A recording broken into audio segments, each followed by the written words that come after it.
మిఖాయేలు దేవదూత గురించి దర్శన గ్రంథము 10వ అధ్యాయము 12వ అధ్యాయాల్లో రాయబడి ఉంది. మిఖాయేల్ లేదా మైకెల్ అనే హిబ్రూ పదానికి అర్థం దేవుని పోలిక లేదా దేవుడు ఇష్టపడు దేవదూత అని అర్థము.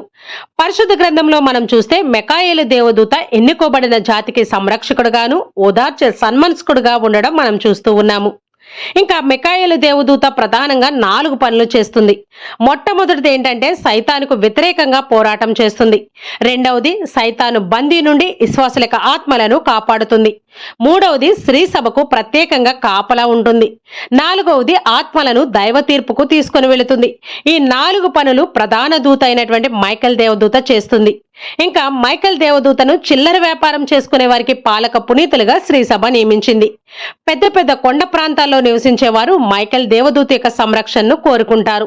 అంతేకాకుండా పరిశుద్ధ పోపు గారికి దివ్య సప్రసాద భద్రత కూడా మైకెల్ దేవదూతే ప్రధానంగా కాపలా ఉంటూ ఉంది.